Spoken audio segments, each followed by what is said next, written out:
Olá, então, todos e todas bem-vindos a essa nossa roda de conversa.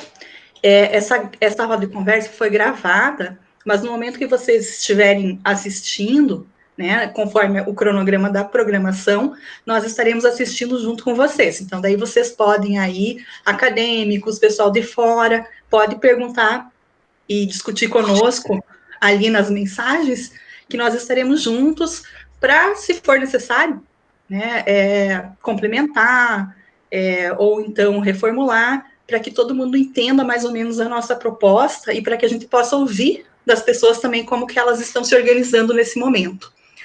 Essa roda de conversa foi pensada lá no início da pandemia, quando começamos com as aulas remotas, e ninguém sabia muito bem quanto tempo que isso ia durar, como que isso ia ser. Agora, no estado do Paraná, pelo menos na academia, a gente sabe que no ano letivo o nosso ano letivo de 2020, ele não termina em 2020, então a gente sabe que esse ano a gente não retorna. A temática, então, dessa nossa conversa são as aulas remotas e o olhar das acadêmicas, mães e profissionais do curso de pedagogia. Como que essa gestão vem sendo feita. Nós temos conversando conosco aqui hoje a Eliana Sutil, que é também psicóloga, ela é formada em psicologia, ela tem uma experiência ali na área da psicologia, e ela vem para a pedagogia também, é a nossa acadêmica de pedagogia da Unicentro, e a Mirela Aires de Oliveira é formada em serviço social, né? Então ela também tem toda uma trajetória de estudos, pesquisa e conhecimento nessa outra área, está conosco na pedagogia. E é muito interessante a gente sentar e fazer essas articulações, porque a gente vai vendo como é necessário um trabalho interdisciplinar, multidisciplinar, estabelecendo redes e parcerias para que a gente consiga dar conta, né? Porque a educação sozinha não dá conta, desvinculado da psicologia, na área do serviço social, da área da pedagogia da educação social, não funciona, né? Então, às vezes a gente é obrigado a não assumir esse trabalho em grupo. Meninas, vocês querem contar um pouquinho sobre vocês? Pode começar, Eliana? Posso sim. Então, como a professora Laurete já falou, né? Um olá a todos. Como a professora Laurete já falou, meu nome é Eliana, né? Eu sou formada em psicologia em 2017 pela Faculdade de Guaracá. Em seguida, logo já fui fazer uma pós-graduação em distúrbio de aprendizagem, o qual eu me deu a possibilidade de ser estagiária de pós no CRAS, onde eu fiquei por uns 6 meses, 7 meses, né? Em seguida fui professora por PSS no Carneiro Martins, e ao mesmo tempo atendendo clínica. E nesse ano eu resolvi fazer pedagogia, né? E aqui estou, como discente do curso de pedagogia noturno da Unicentro. Acho que é isso. Obrigada, Eliana, por sentar e conversar conosco, né, e mostrar quem é você na fila desse processo de educação, né, que a gente está construindo juntos. Mirela? Boa noite. Então, eu me chamo Mirela, eu sou formada em serviço social pela Unicentro e atualmente eu sou acadêmica do curso de pedagogia. Não atuo como assistente social ainda, mas estou me aperfeiçoando, estou fazendo pós, estou na trajetória aí para me tornar uma profissional. Certo, meninas. A Mirela, então, também contribuindo conosco, a gente comentando, né, como fica gostoso a gente poder sentar e conversar com pessoas de áreas afins que têm esse mesmo objetivo, né, transformar o máximo possível esse cenário que a gente tem de uma educação formal, normativa, de uma educação bancária, para possibilitar às pessoas acesso ao conhecimento como ferramenta para intervenção na sociedade. Então, é bem legal isso. Obrigada, meninas. Eliana, Mirela, quem começa, então, conversando conosco? Pode começar, então. Eliana, acho que teu microfone está desligado. Foi. Isso. Pegou? Sim. Então, assim, pensando, né, na proposta que nos foi colocada, eu pensei E falar um pouquinho sobre a angústia, né? A angústia das famílias nesse primeiro momento, né? Apesar que a internet, né, a tecnologia já fazia parte da nossa vida, as crianças já tinham acesso a celular e tudo mais, mas não era tão intenso, né? E ela não fazia. Hoje a gente faz tudo pela internet. E a relação que as crianças tinham com o celular era uma relação de lazer. E hoje não é mais isso, né? Não somente isso. Então, tem as questões das obrigações, né? Que está relacionado à internet, à tecnologia, né? Então, pensando nisso, eu venho falar um pouco, então, que tudo o que a gente fazia antes, agora é tudo no contexto familiar, né? Então, a família vai ter que dar conta, da demanda doméstica que triplicou, né? Eu tenho que educar os filhos, eu tenho que auxiliar na tarefa, eu tenho que cuidar de mim, eu tenho que realizar as questões domésticas, a limpeza, eu tenho que atender o meu trabalho, né? Eu que estudo, tenho que atender as questões do meu estudo, e isso causa, né, muita aflição na gente. E também o tempo de auxiliar os filhos, né? Eu acho bem importante, porque cada filho, diferentes idades, diferentes demandas, né? Porque se eu tenho uma criança no ensino da educação infantil, se eu tenho uma criança no fundamental básico, e no ensino médio, esse cenário vai mudar, né? Porque quanto menor a idade, mais tempo eu vou ter com essa criança no auxílio dessas atividades, né? O meu tempo vai ser maior. Enquanto que o adolescente, ele tem uma autonomia maior e ele consegue lidar com as suas tarefas de uma forma diferente, né? Eu vivo isso em casa porque eu tenho um filho de 17 anos, um de 12, né? E o de 17, assim, ele pergunta vez ou outra uma coisa, mas ele dá conta. E o menor não, né? E quanto menor, mais tempo os pais vão ter que dedicar a essa criança. E também, outra coisa que a Mirella vai explanar um pouquinho depois é a relação que eu acho bem importante a gente entender que temos a escola pública e a escola privada. E a gente tem que entender que nós estamos todos no mesmo mar, mas não estamos todos no mesmo barco, né? A escola pública está vivendo de uma forma, a escola privada de outra forma, né? E isso a gente fala em relação ao aluno, em relação à família, em relação ao professor, né? Todo esse grupo está vivendo de uma forma. E eu acho isso bem importante, né? Os meus estão na escola pública, e a gente tem, assim, eu vejo assim, muitos pais falando sobre a agonia do perder o ano, né? Não vai dar conta do calendário e tal, como que vai ser. Eu mesma, como mãe, digo que para mim não tem problema nenhum o meu filho reprovar. Eu não vejo problema. Porque se ele tem uma educação que não vai suprir a necessidade dele nesse momento, eu vejo assim como base, né? Como que ele vai avançar se ele não tem uma base boa? Então, melhor repetir, né? E não é, na verdade, algo tão indiferente, porque ano a ano muitas crianças repetem. E continua a vida, né? Então, eu acho que essa aflição não pode ser tão grande assim.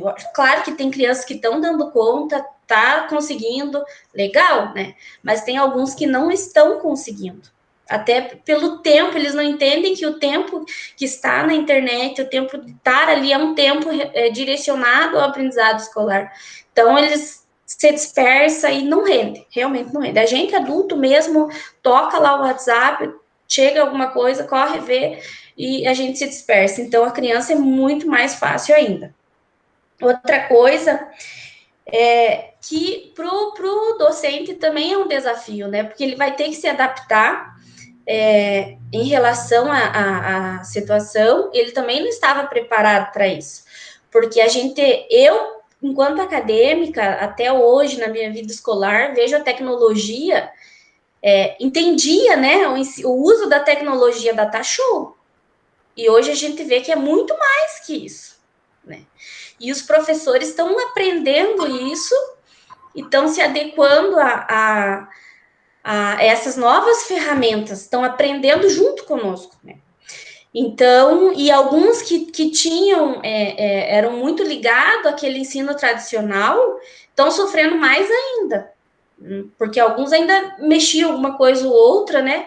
E outros professores mais velhos, não, eles tinham aquela forma, e estão tendo uma resistência muito grande em relação a se adaptar a tudo isso, né? E eu acho que a gente precisa ter um olhar também para o professor nesse processo, principalmente aquele que não tem esse conhecimento da tecnologia.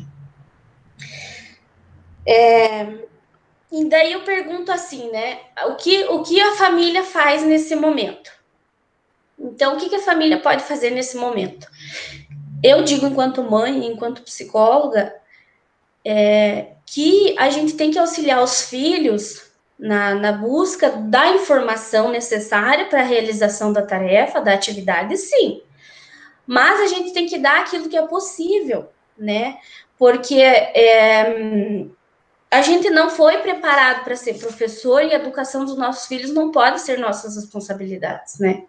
Eu penso isso, que por mais que eu tenha uma formação de psicóloga, eu não sei mais o que é essas coisas de matemática, de hipotenusa, de cosseno, de tangente, eu não lembro mais.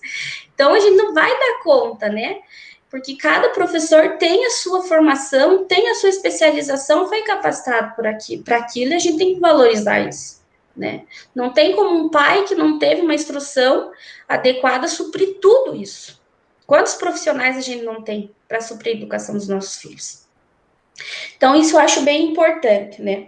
E os pais entender que eles têm que auxiliar, sim, mas na medida do possível, né? Entender que não são professor, são pais, né? Primeiramente. Outra coisa que eu achei importante falar enquanto acadêmica é uma situação nova para todos, né? É a relação do luto, né? A questão do luto. Então, a Elizabeth Kubler fala das fases do luto, e isso eu percebi bem, assim, enquanto a colega, né? Dos meus colegas estarem falando que no início, assim, não vai ter mais aulas, vai ter uma parada, e todo mundo, vamos colocar em dia as atividades, aí logo a gente volta, vamos, né, ficar tranquilo por um tempo.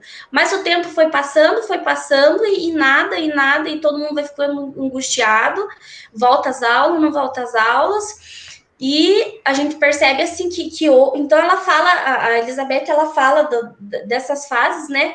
E que isso eu vou apresentar agora, assim, que foi apresentado por esses meus colegas, né? Então ela fala da negação, ela fala da raiva, da barganha, da depressão e da aceitação. Então, essas 5 fases, não que o sujeito vai passar por todas elas e nem que ele vai passar nessa ordem, né? Mas ficou assim muito, muito claro para mim essa questão da negação. Não, eu não fiz vestibular para ensino à distância. Não, eu não quero, eu não estou aprendendo nada. Eu não quero isso.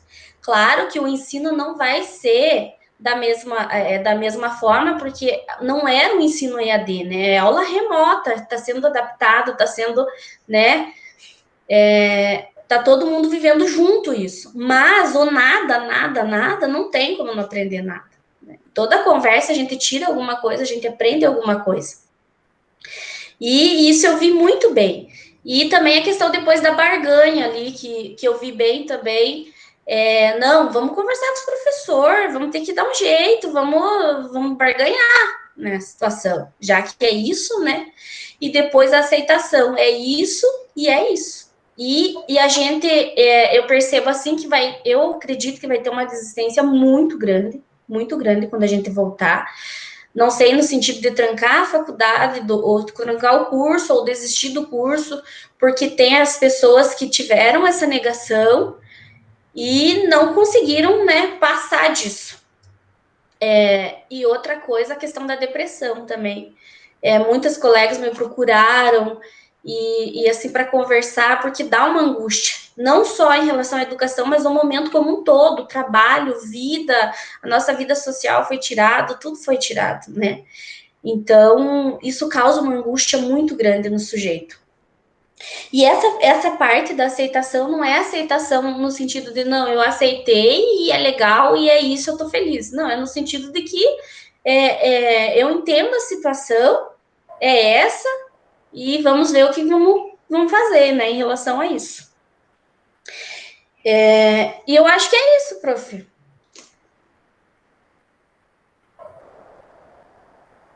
Ótimo, são coisas assim que muitos pais também precisam ouvir, né? Depois a gente vai retomar e falar um pouquinho sobre a questão da reprovação, que a gente mencionou, sobre a ansiedade, sobre algumas questões referentes ao luto, a gente vai conversando, retomando depois, mas todo pai precisa ouvir, né? Calma, né? Você não precisa dar conta disso a profissionais. E outra coisa que você falou que é perfeita, né? O mar é o mesmo, mas a embarcação é outra. Né? Cada um rema no seu bote do jeito que consegue, e a gente sabe que a realidade da maior parte dos brasileiros coloca num bote precário, muitas vezes sem remo. Né? Então, e falando nisso, né, professora, assim, a gente vê na escola pública que tem essa questão da alimentação, né? Eu abro o Face, tá lá, a escola tal vai distribuir a cesta e tal. Mas, se a gente for ver, tem pais que não têm orientação, uma básica orientação para ajudar, auxiliar os filhos na questão das tarefas. Não tem como, né? Para eles é um papel e só. Não que às vezes não tenha interesse em ajudar o filho, né? Não é a falta de interesse, mas é a questão de que ele não tem uma orientação básica para auxiliar o filho. E também a gente tem aí na rede pública que tem pais que têm outras questões que priorizam, né? Que é a questão da sobrevivência mesmo, do que a tarefa do filho. Então, aí a gente tem vários cenários aí que são bem diferenciados. Sim, sim. E é importante a gente olhar para isso e entender também que todos estamos nessa situação, né, de luto, todos. E aí pensar em estratégias para que essa aceitação cause o menor impacto possível, porque depois esse processo vai acontecer outra vez quando a gente voltar para o presencial. Todo esse processo vai reiniciar, e também um tempo da gente pensar em como que a gente faz, claro que talvez seja muito cedo, mas precisamos pensar e planejar o retorno também, não só operacional, mas emocional. Mirela? Então, eu vou falar um pouco na minha posição social, assim, porque eu penso, a gente vive uma situação atípica, né, de crise sanitária, política e econômica. Como a Eliana falou, existe uma diferença, né, entre o estudo privado e o estudo público. O estudo privado, ele proporciona, por exemplo, um professor, os pais não estão dando conta, não tem tempo para ajudar o filho, eles vão lá e vão contratar um professor para ajudar, professor particular, beleza. Já não é o que acontece, geralmente, com um aluno de escola pública. Muitas vezes ele tem os pais que são semi-analfabetos, ou realmente pela questão de sobrevivência, precisam estar trabalhando, muitos deixam sozinho em casa, né? E também falando na minha posição como acadêmica, eu acho assim que a gente tá perdendo muito esse ano também, perdendo pela questão de não estar presencialmente nas aulas.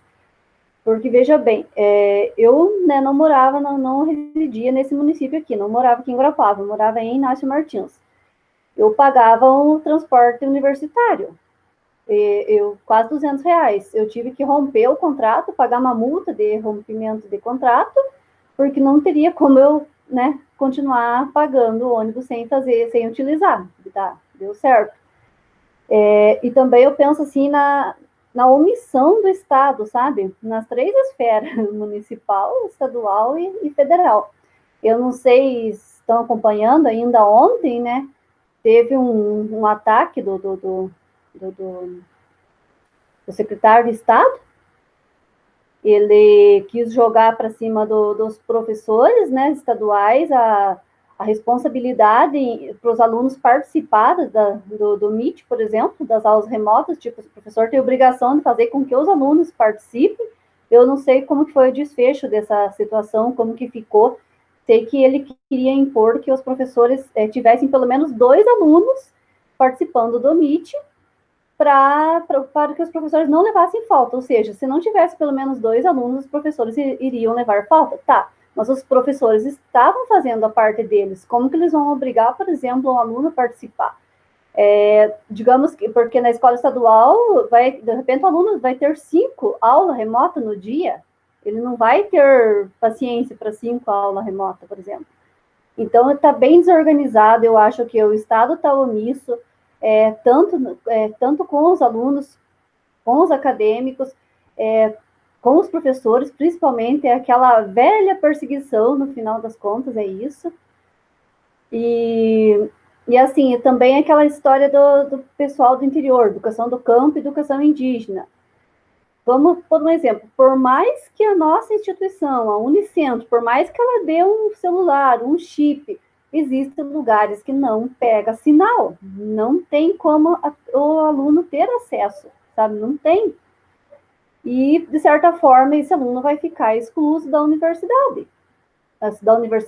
Do ensino médio, de qualquer maneira, sabe?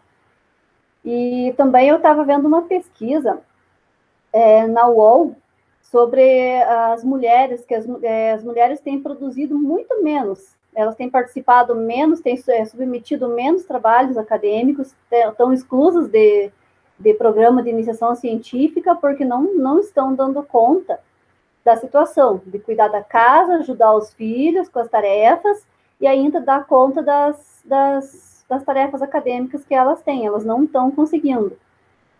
Os homens estão muito mais conseguindo submeter muito mais trabalhos do que as mulheres. Outra coisa também que eu noto assim é a questão de moradia dos acadêmicos. Por exemplo, a gente tem na nossa turma, no 2º ano de pedagogia, a gente tem acadêmicas que estavam morando em Guarapuava para estudar, pagando aluguel e tal, e elas não iriam, né, ficar pagando aluguel aqui, tendo as aulas remotas, acabaram retornando para casa dos pais. E o que aconteceu? Agora estão num lugar que não pega sinal também, estão sem acesso às aulas. Por isso que a Eliana estava comentando talvez de uma desistência bem grande, ou de repente vão trancar a matrícula das alunos da nossa sala. A gente vê pelo Meet, porque participa 10, 12, 13 alunos no máximo, de uma turma de quase 40, né? E pela questão de manter, né, nossas atividades acadêmicas, que está muito complicado. O ensino remoto, por mais que a gente sabe que vocês, professoras, fazem o que podem pela gente para conseguir manter a gente, né, dentro das atividades, mas ele acaba sendo excludente de uma certa forma, sabe? Porque não consegue abranger 100% dos acadêmicos, né?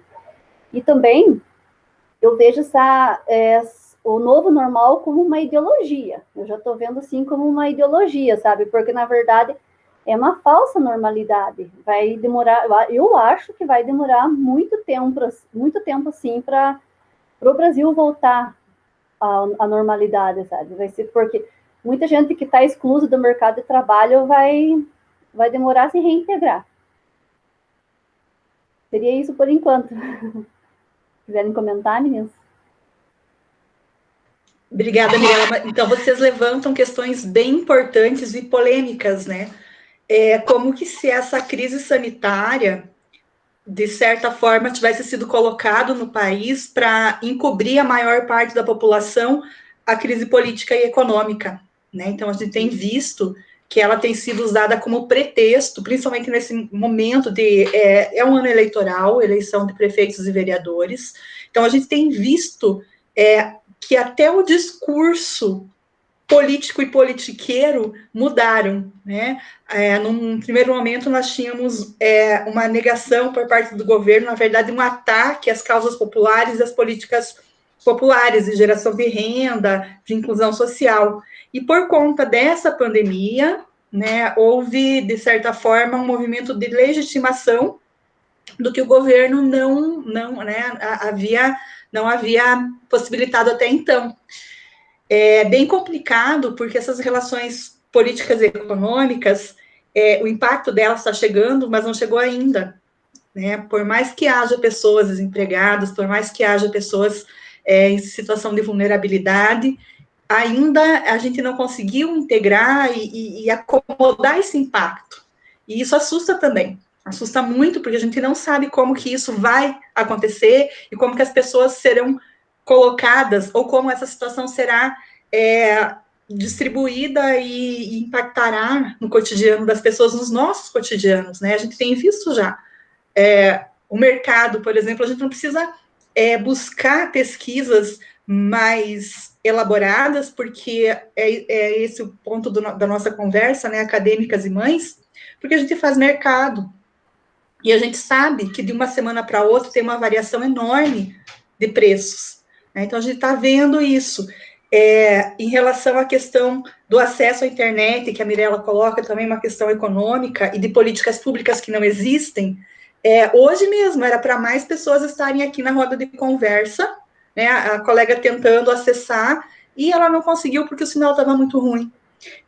Acadêmica do curso e também já graduada. Na reunião de professores, outro dia também, do departamento, havia professores que não conseguiam, né, ficar o tempo todo online e acabavam perdendo partes importantes das discussões por conta do acesso à internet. Então, a gente tem que pensar assim, a gente não democratizou as tecnologias, nós não temos inclusão digital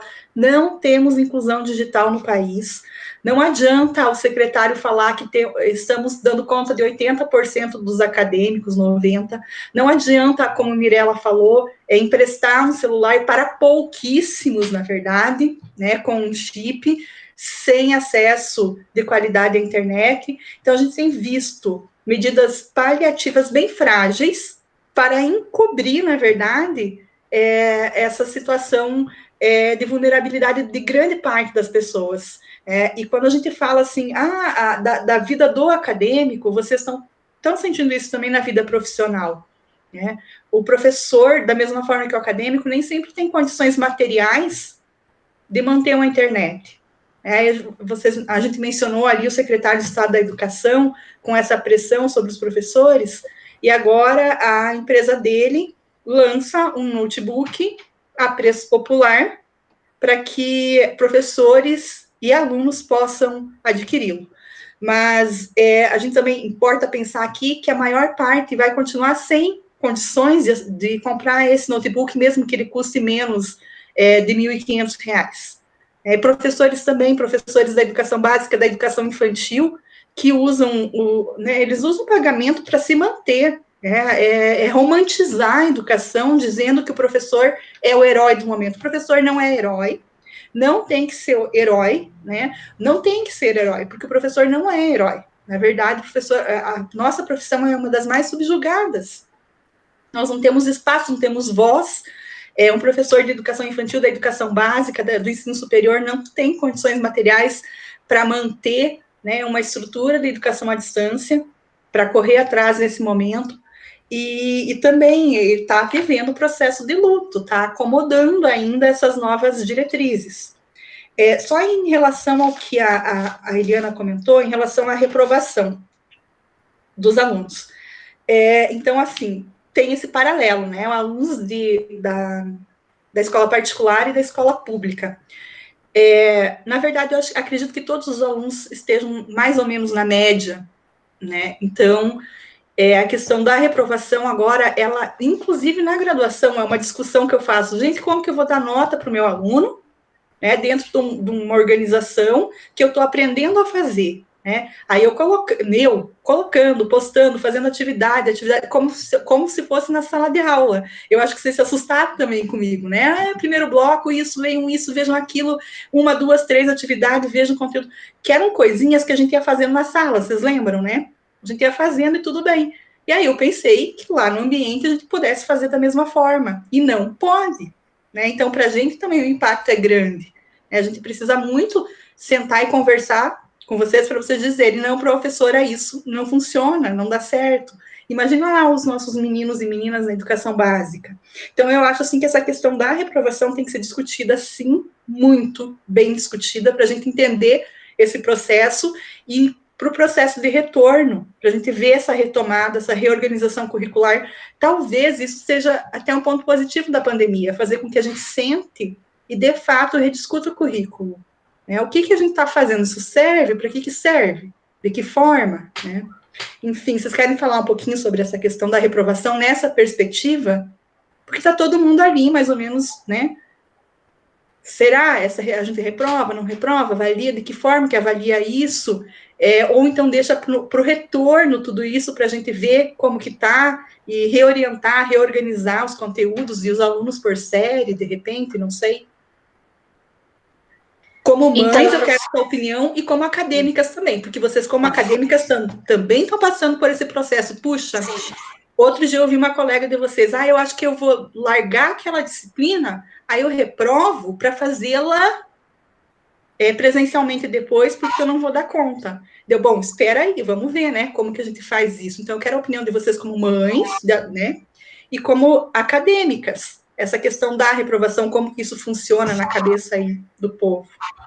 Então, para mim, é tranquilo, assim, tem disciplina, assim, que eu acho que tá indo bem, tô conseguindo pegar o conteúdo, mas eu acho, assim, que enquanto acadêmica, né? Eu acho que o professor ele tem que dominar muito bem o conteúdo e ele tem que se organizar de uma forma que o aluno consiga entender essa organização. Porque a falta de organização do professor complica a nossa cabeça. Então, eu não sei muito bem o que ele quer, eu não sei muito bem. E isso eu tô vivendo assim, né? E assim, sei lá, não sei a Mirella, mas para mim tá sendo dessa forma. Então, tem professor assim que, vamos supor, um texto. Não tem, eu penso dessa forma. Não tem como eu pegar aquele texto, ler sozinha e deduzir sozinha, porque você é uma autodidata, eu não sou, né? Eu preciso, pelo menos, de uma gravação em que o professor explane a ideia central daquele texto, para que aí eu faça a minha leitura e consiga, né, tá pensando da mesma, conseguir pensar e fazer esse andamento desse raciocínio. E sozinha, talvez eu vou fazer uma outra leitura. Não sei se vai estar certo ou errado, e isso dificulta. Então, nós temos professores que estão fazendo isso, pegando os textos, discutindo os textos, gravando essa discussão, mandando lá no Moodle, mandando no WhatsApp, no e-mail, e isso está sendo muito válido, né? Se a gente quiser assistir, assiste, depois pode assistir depois a gravação dessa aula, e são textos complexos mesmo. E tem professor assim que hoje que é uma coisa, daí amanhã já não é mais válido aquilo, como que vai ser? E essa desorganização deixa a gente confuso. Porque eu tenho que saber o que vem depois para me organizar, né? Eu penso dessa forma. E enquanto mãe, e eu acho assim, questão de reprovar, eu pensei já numa disciplina em questão, né? Não vou falar o nome, pensei em reprovar mesmo, de abandonar ela, porque assim eu tô devagando, eu tô boiando assim na situação, mas eu percebo que o professor tá tanto quanto eu. Porque não tem o domínio do conteúdo, ele tem o domínio do conteúdo. Mas o que acontece, ele não tá conseguindo se adaptar a isso. Como que eu vou explicar isso aqui, ou isso e essa fatia, muito fatiado demais, eu não sei, eu acho assim que o professor também precisa de um tempo para se adaptar. Alguns vão pegar mais rápido, outros vão demorar um pouco mais, mas eu não vejo problema assim, ainda mais na universidade que a gente tem essa questão de uma disciplina ou outra, já na escola vai reprovar o ano todo, né? Então, mas mesmo assim, para o meu filho, eu vejo que é mais viável, porque ele não tem o comprometimento, e para mim é muito desgastante, tá? A gente cobra, sim, porque tem que cobrar, mas você vê que não rende o que tinha que ser, né? Como deveria ser. Então, eu acho que é mais viável, e ele aproveitar mais na escola, eu acho que rompe, na verdade, muita coisa para nós e para as crianças, né? Essa relação social, essa construção. Não que eu seja contra o estudo EAD ou remoto, mas eu acho assim, claro que a nossa situação agora é necessária, não é uma questão de escolha, é isso e ponto, né? Uma questão de aceitação, mas eu não gosto da questão à distância, porque eu acho assim que a universidade ela produz conhecimento ao fato de você estar lá. Então, você não está em aula. Mas eu sempre falo assim, no corredor você ouviu uma conversa de alguma coisa, nem era a tua conversa, mas você ouviu, né? Ou está discutindo com outro colega um assunto, são assuntos produtivos, são discussões produtivas. E isso a gente não tem, né? Bem colocado isso, Eliana, porque várias vezes nós discutimos isso com vocês. Tem uma palestra? Vai, explore os espaços da universidade, sinta a universidade viva, está tendo um recital de poema, sente, ouça, uma exposição de quadros, vai lá olhar, né? Uma música, vai lá cantar junto, conversa, na hora que você vai fazer o lanche, pergunta para o acadêmico do outro curso se está tudo bem, como é que está. Então, isso faz com que a universidade seja universidade, né? Seja universal, essa troca. Só que, assim, eu sinto que, nesse momento, muita coisa vai mudar lá na questão presencial também, e o ensino presencial na universidade não vai mais existir da forma como existia. A educação à distância veio para ficar, mesmo que seja no modelo híbrido. Eu fico muito triste, eu não tenho pudor de dizer, eu fico triste, porque eu preciso do giz, do quadro e de gente. Por mais que eu tenha, né, muitos problemas, assim, que já são meus em relação à comunicação e ao relacionamento interpessoal, mas eu não consigo ver que esse processo de produção cultural possa acontecer da mesma forma que no presencial, à distância, e vai voltar uma plataforma híbrida, gente, não tem volta. Então, eu me entristeço muito com isso. Agora, em relação à reprovação do teus meninos, você comentou assim, que por você tudo bem. Mas se a gente for pensar no modo mais amplo, todos os colegas dele estão no mesmo nível dele, provavelmente, né? E aí?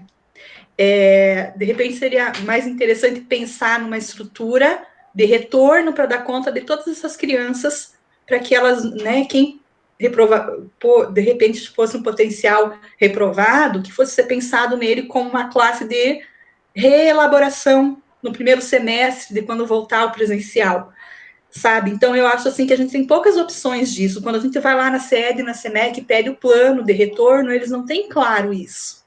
Como que a gente vai retornar? A gente vai fazer o quê?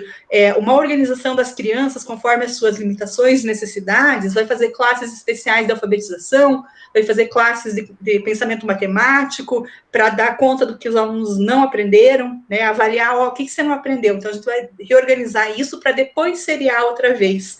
Talvez até o próprio modelo de série, de seriação, devesse ser pensado nesse retorno. Então, por isso que eu penso assim, será que a gente opta pela reprovação ou pela reorganização, porque todos eles estão mais ou menos ali, não sei. Por outro lado, em relação à questão da saúde mental, eu acredito que para muitas pessoas, por mais que a gente fala, não, volte, se organize, se reorganize, a gente te ajuda, a gente manda material, manda no WhatsApp, não sei o quê, e com as crianças pequenas também, eu acho que tem limite, porque às vezes você falar, chega para o teu filho, você vai estar tirando uma carga, uma dor emocional, né, um sentimento de impotência, você vai estar libertando ele disso. Então, para o pedagogo, aí que entra a questão da gente discutir entre o pedagógico, o social e o psicológico, né? Como pedagogo, eu penso, não, ninguém para trás, ninguém reprova, depois a gente reorganiza. Como pedagogo, eu penso assim. Aí tem o olhar da psicóloga, né? Eu vou dar conta da saúde emocional do meu filho, né? Ou então, pensando junto com ele, o que vai ser melhor ou não. Claro que vocês, como acadêmicas, têm né, uma maior facilidade de pensar nisso na vida de vocês, mas as crianças não. E também, em relação a vocês, na academia, a gente vê que tem muitos colegas que não estão dando conta. E, às vezes, o que a gente pode dizer é isso. Pense e faça o que vai dar certo para você. Né? Que não tenha tanto sofrimento, porque não vale, né? Tanto sofrimento também. Mirela, você quer falar um pouco sobre a perspectiva? Eu acho assim, que essa questão da reprovação, ela é bem delicada, porque, assim, eu como acadêmica, eu acho que a reprovação, ela cairia bem negativamente para mim, assim, sabe? Porque eu sei que existem bolsas de estudo, que a gente precisa de ter uma boa nota e precisa não ter dependência, né? E sem falar do tempo, né? De um curso que, de repente, a gente ia levar 4 anos para fazer, vai demorar um pouco mais para concluir. Mas também, por outro lado, não está sendo tão proveitoso assim, como vocês estavam falando, de repente uma reorganização mesmo, sabe? Uma reorganização do currículo, alguma coisa que tipo, a gente não saia tão prejudicado dessa situação, porque, na verdade, é uma situação que ninguém esperava, ninguém tem culpa disso. Na verdade, só que ela está indo um pouco mais longe do que a gente imaginou, porque eu imaginava, setembro, outubro, a gente está voltando, e já dá para ver que não vai ser assim, né? Que a gente vai demorar bem mais, a gente nem vai voltar mais esse ano, né? Mas eu penso numa reorganização mesmo, de maneira que a gente consiga dar conta. Prejuízo a gente vai ter de qualquer jeito, né? Mas eu vejo a reprovação como uma coisa muito negativa, sabe? Professora, eu acho assim que eu lido muito bem, né, com essa questão, mas eu acho assim que é que nem você falou assim do tirar o meu filho, né? Eu faço ele fazer todas as atividades, né? Só que eu como mãe não faço para ele. Eu auxilio no processo dele, eu não vou, às vezes eu até sei a resposta. Mas se ele não conseguir assimilar, vai ficar sem resposta, né? Isso para mim é muito importante, sabe? Então é nesse sentido que eu vejo. Claro que eu falei a reprovação, né? Mas eu acho que seria assim o ideal repensar esse retorno, repensar o que tem que ser revisto, o que deve ser, que conteúdo, como que vai ser esse conteúdo. Porque por mais que tenham as crianças que avancem, elas também eu acredito que não vão dar conta quando acontecer o retorno dos conteúdos de uma forma, né, que seja produtiva. Eu acredito que vai ficar ali uma falta muito grande.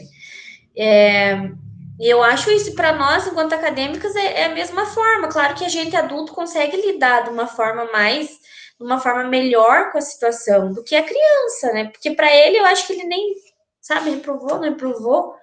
Tanto faz. Enquanto o maior não, o maior já diz: não, eu não posso reprovar, eu não posso perder um ano, eu tenho que terminar, eu quero mais terminar esse negócio, né? É isso que ele pensa. Então, acho que é aquilo que eu falei, né? Idades diferentes, demandas diferentes. E também em relação ao retorno da escola, eu acredito mesmo que vai ficar aí alguma coisa, a escola nunca mais vai ser a mesma depois disso. Ainda mais que o governo vai ver que há possibilidades aí de inserir a tecnologia, inserir formas de trabalhar, né? Que a gente nem sabia que tinha, as pessoas nem tinham ideia que tinha tanta plataforma, tantas formas de acontecer as coisas, e agora foi aparecendo. Então, eu acho que a escola não vai ser mais a mesma. E eu acho, assim, um pecado mesmo, como a professora Laurete falou, porque, assim, é a maior vivência da vida da gente, eu acho, né? Principalmente fundamental e médio, assim, eu acho que é um pecado. Acho que é isso. As relações sociais, as relações culturais acontecem na escola, né? Não, é assim. A socialização é assim, né? A gente teve tanto medo do modelo de homeschooling que foi cogitado no país por conta disso, né? E agora a gente pensar que isso pode se tornar de forma híbrida, né, e tímida uma realidade, a gente fica um pouco preocupado, sim. E aí, de novo, a questão do professor, né, para o Estado fica bem mais barato você ter material didático geralzão para primeiro, segundo, terceiro, quarto e quinto ano, né, coloca lá no híbrido, no ensino médio principalmente, e aí você tinha 5 professores para 5 turmas, agora você tem um professor para as 5 turmas, então é uma questão de economia de recursos para o Estado, que na verdade eu penso como uma estratégia, né, para que o Estado recue frente às suas obrigações básicas, né, de saúde, por exemplo, que vai acontecer também, de educação, de segurança pública. Então, eu acho assim, que é um pretexto assim, que eles vão usar e vão usar sim. E aí o professor vai ficar também, né, aquele professor presencial vai ficar mais ou menos obsoleto se ele não der conta das tecnologias. E as tecnologias excluem, né? a gente vê que o professor tem trabalhado muito mais, que o professor que não dá conta disso já está sendo colocado meio que no paredão pelos próprios colegas, o que eu acho que é um absurdo, né? Ficar concorrendo, qual é o professor que tem a live mais legal, né? Quem que vai dançar, quem que vai gritar, enfim, a gente tem visto isso. Uma corrida pelo professor influencer agora, né? Quem que vai ter o troféu. E enfim, é bem complicado isso, e o professor também, ele não tem a formação, né? Não tem a formação, ele vai improvisando, e daí, mais uma vez, né, o professor acaba intensificando o trabalho docente, né?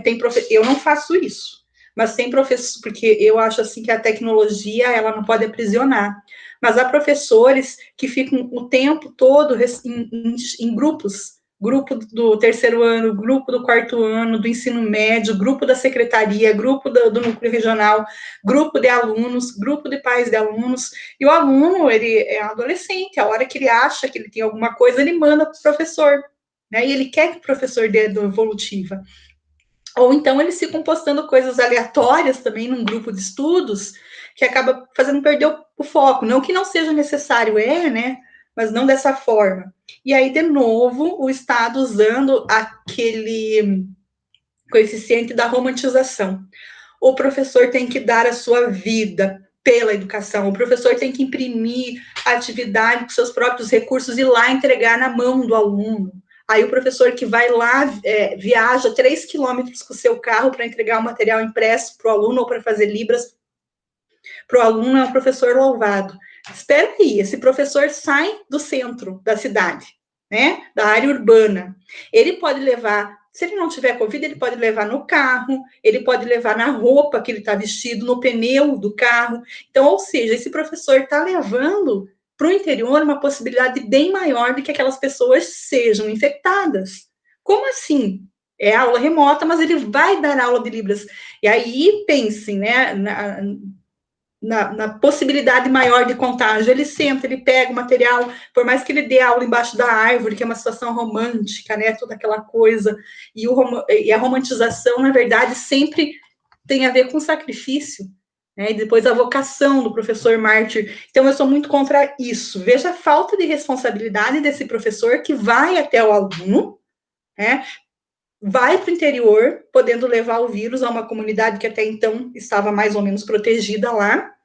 E outra coisa, coloca a sua vida em risco, coloca a sua gasolina no seu carro numa estrada rural, colocando sua vida em risco, né? Então, a gente também tem que entender os limites da docência. É o que o Paulo Freire fala, a gente precisa profissionalizar a docência.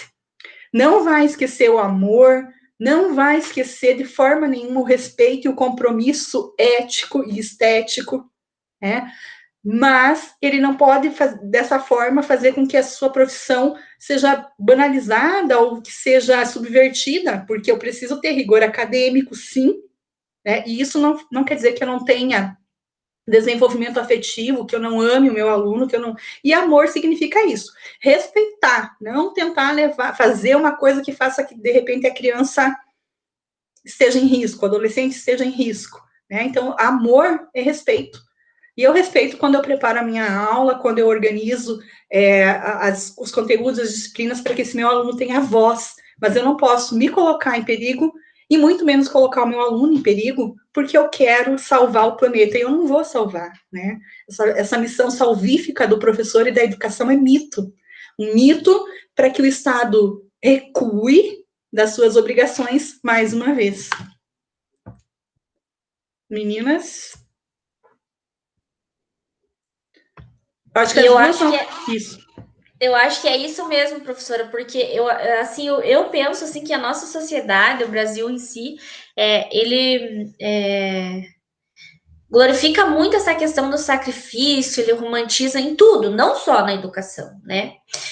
Se a gente for pensar aí na questão da infância mesmo, da minoridade penal, por exemplo, ninguém pensa nos direitos da criança enquanto construção de sujeito, né?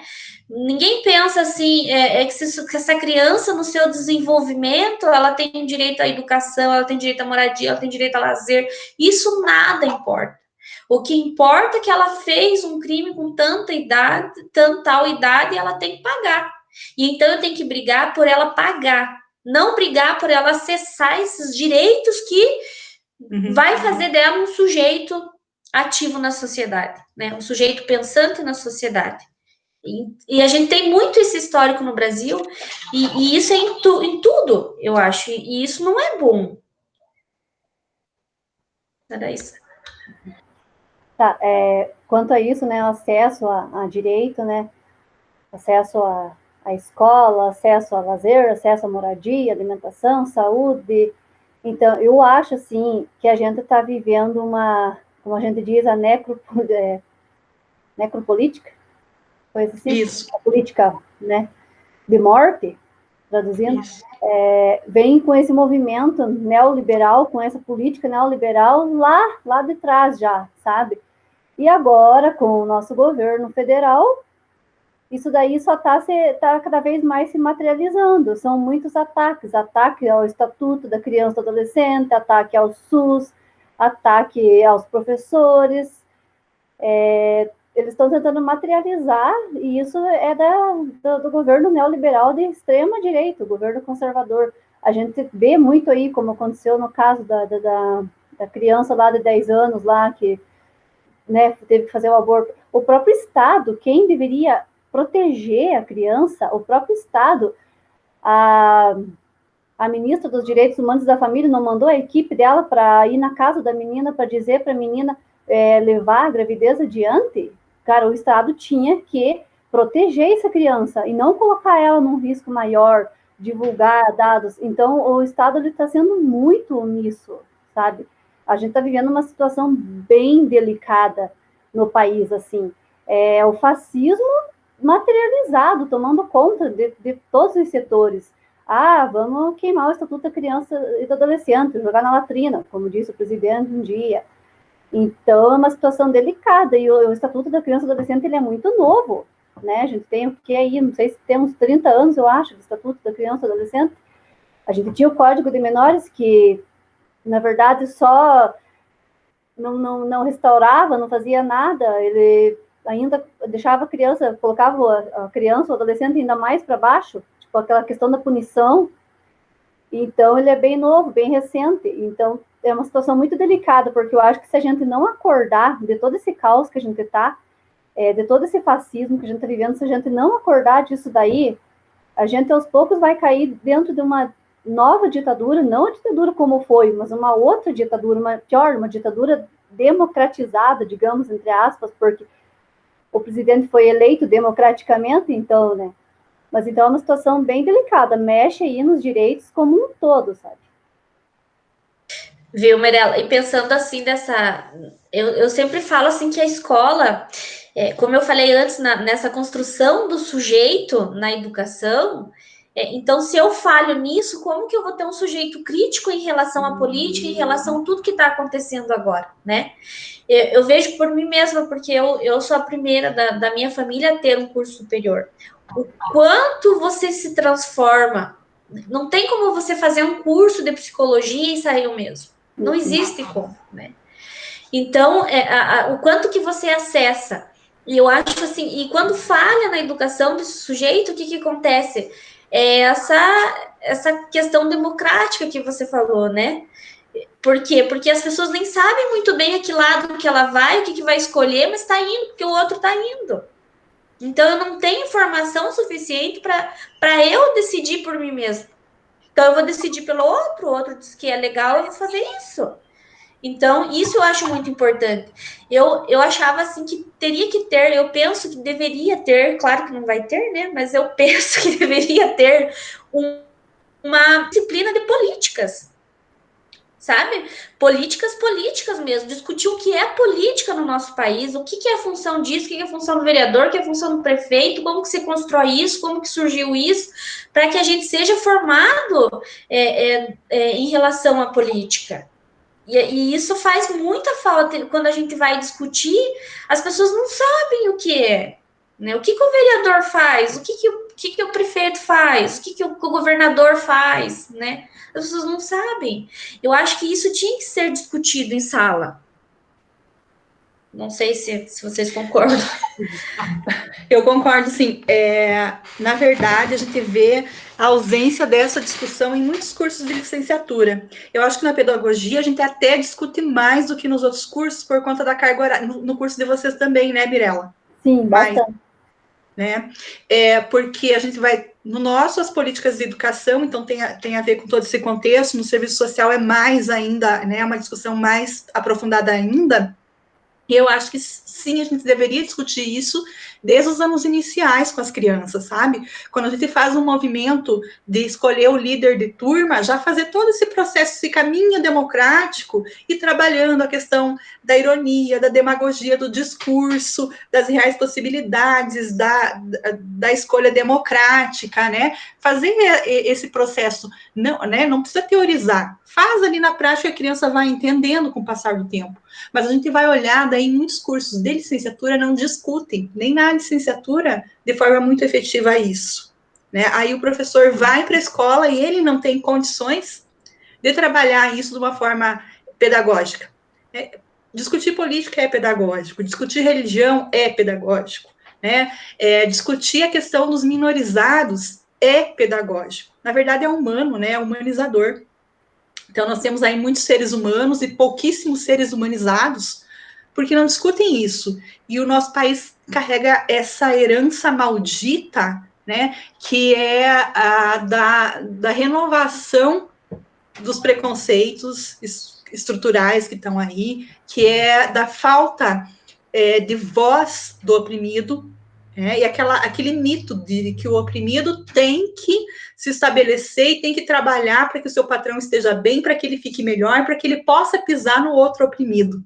Né? Então, eu não sei, às vezes dá uma desesperança grande, porque a gente vê como que estão as condições, as pessoas não sabem, né? Atirar pedras é melhor, né? Reproduzir o que alguém disse é melhor, porque eu não tenho consciência de classe, que eu me coloco numa situação, não sei, né? Isso são nuances da semi-formação que a gente tem.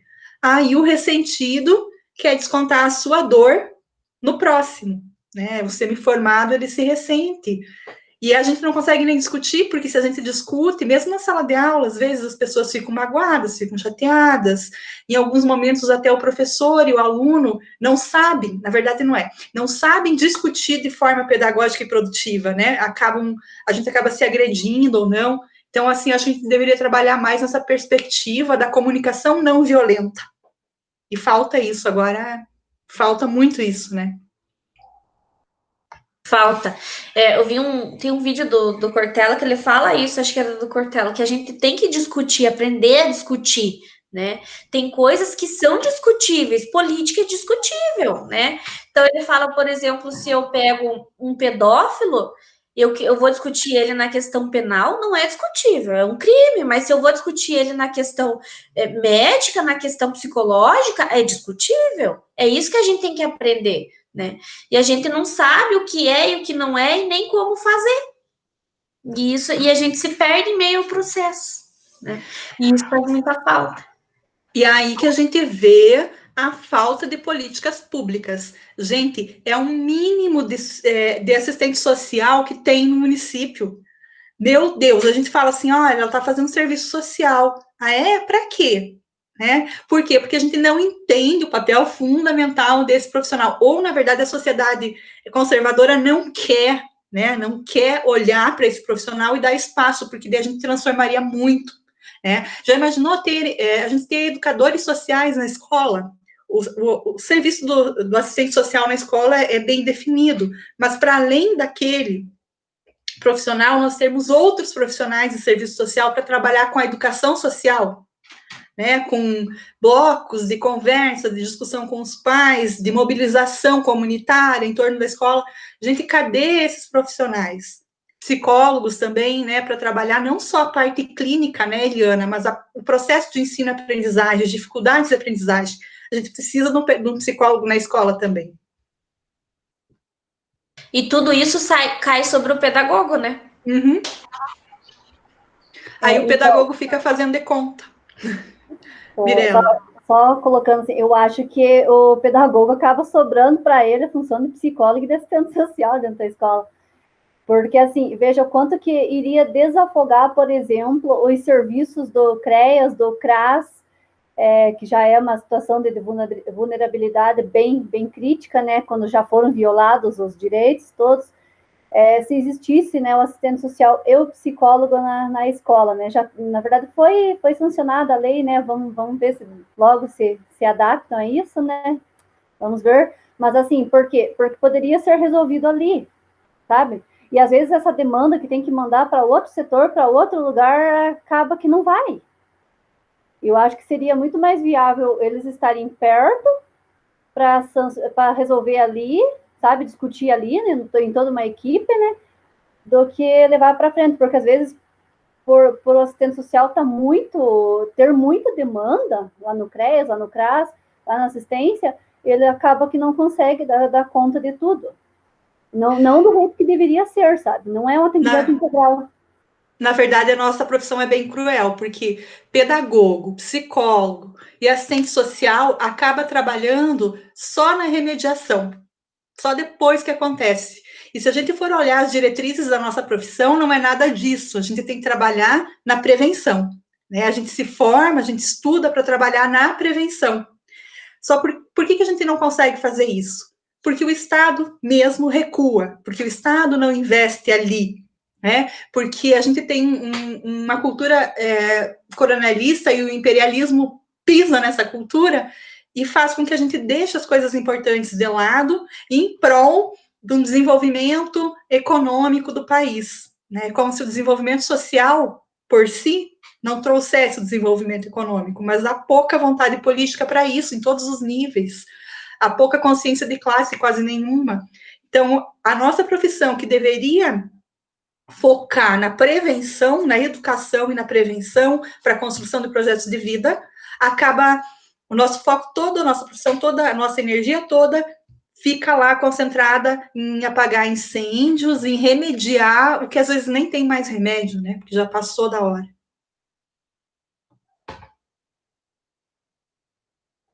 E eu acho assim que nem a gente comentou da questão da formação do sujeito lá na escola, né? Eu ouço assim, às vezes, as pessoas falando, mas para que psicólogo na escola? Por quê? Por que um assistente social na escola? Principalmente o assistente social, assim, ele é muito pensado numa forma assistencialista, né? Forma para cesta básica. E não é isso, né? A própria profissão, assim, a sociedade não entende qual é a função do serviço social, né? Que é de extrema importância. Além da garantia de direitos, a gente tem a função de emancipar a pessoa como sujeito, né? Como sujeito de direito. É levar a ele o conhecimento que ele tem, dos direitos que ele tem. Só que, como a Eliana disse, acaba caindo no assistencialismo e aquela história da nossa sociedade coronelista, sabe? Acaba sempre caindo no que o prefeito quer, no que interessa para o prefeito. Até pouco tempo ainda existem muitos municípios que a primeira-dama é a secretária da assistência social, às vezes sem informação nenhuma para estar lá, mas está lá, sabe? Então, a situação é bem delicada. A gente tem muito que evoluir ainda em questão de leis. Afinal, né, o Brasil tem só 500 anos. A escravidão durou 300 anos, não temos nem 200 anos que não vivemos mais escravidão. Os nossos estatutos de criança e adolescente, a Constituição é de 88, então é tudo muito recente. Então a gente está lá no comecinho, só que se nós não fizermos a nossa parte, vai continuar tudo igual. Alguém tem que ir plantando uma coisinha ali, e assim vai, né? Não dá para perder a esperança. E a gente faz tudo isso com educação, né? Mas teria que ter essa unidade entre as instâncias.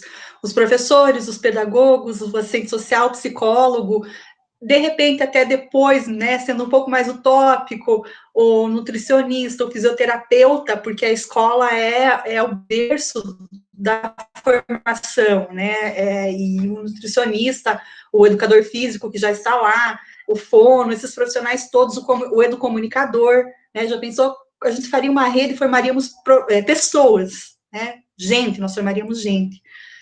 Bem, meninas, tá bem gostoso de conversar. Pena que as outras não puderam participar, né? Porque daí ficaria mais produtivo. Mas daí, então, a gente vai se despedindo do povo aí. E se tiver alguma dúvida, quando essa webinar for ao ar, aí a gente vai estar por aí para discutir isso no chat. Beleza? Vocês querem se despedir com uma mensagem de amor, esperança? Ou um desabafo? Então, eu acho que, nossa, se eu soubesse que dava para se despedir com a mensagem, tinha preparado até uma poesia aqui. Pois é. Então, eu acho que a palavra que eu vou deixar é esperança, sabe? Eu acho que é isso que a gente tem que se agarrar no momento. É esperança e que a educação, ela pode mover tudo. E a gente, como assistente social, psicólogo, pedagogo, a gente, como acadêmica mesmo, a gente não pode perder a esperança. É isso. Eliana? Eu penso assim, não diferente da Mirella, mas eu acho que toda e qualquer transformação inicia na educação, né? Eu tenho que ter uma boa educação para que eu possa ser um sujeito político, um sujeito ativo na sociedade, né? Político no sentido de questionar, político no sentido de intervir mesmo, né? E eu acredito na educação e por isso que fui fazer pedagogia, né? Penso em fazer outra formação ainda de letras.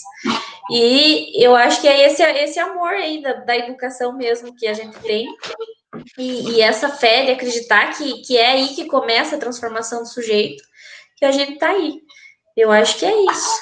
E tentar, né? Como psicóloga, eu digo que a gente tem que tentar agora, deve viver um dia por vez, não pensar muito no futuro, porque o futuro só vai, se nós começar a pensar, vai causar muita angústia, né? Porque nós estamos vivendo um momento que não tem como tá pensando muito como que vai ser, quando que vai voltar, quando que vai acontecer, e só vai nos adoecer. Isso, eu acho que é isso. Gente, então, quando a Mirella falou do poema e tal, eu fui ali na estante e peguei do Paulo Freire A Pedagogia do Oprimido, A Educação como Prática da Liberdade, eu acabei abrindo aqui a página 94 dessa edição do Paulo Freire, e eu vou ler da página 94 o primeiro parágrafo, beleza? Pode ser? Que daí a gente fecha aqui. Então, Paulo Freire, da Pedagogia do Oprimido, da Paz e Terra, é uma edição deixa eu ver, a 54ª edição de 2013, né, dessa editora. Então, vocês imaginem como Paulo Freire é lido, pelo menos impresso, e como deveria ser lido. Então, ele vai dizer assim: a educação que se impõe aos que verdadeiramente se comprometem com a libertação não pode fundar-se numa compreensão dos homens como seres vazios, a quem o mundo encha de conteúdos. Ela não pode basear-se numa consciência especializada, mecanicistamente compartimentada, pois os homens, como corpos conscientes, e na consciência como consciência intencionada ao mundo. É esse o homem que se quer formar, né?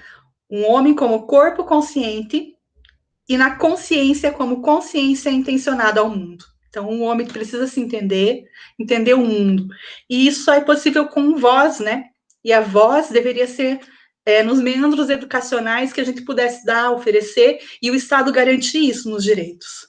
Então, aí, terminando ali, não pode ser essa pedagogia a do depósito de conteúdos, mas a pedagogia da problematização dos homens em suas relações com o mundo. Viu? E nem foi premeditado, né? A gente foi ali, pensou quando a Mirella falou, e eu acho que Freire falou por nós, né? E também essa coisa do ser gente sendo juntos, e a minha profunda vontade de que a gente consiga ter mais momentos presenciais, porque é preciso, porque é necessário.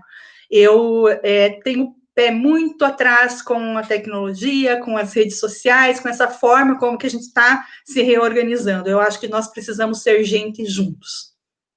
Meninas? Tivemos uma roda de conversa de 3. Isso.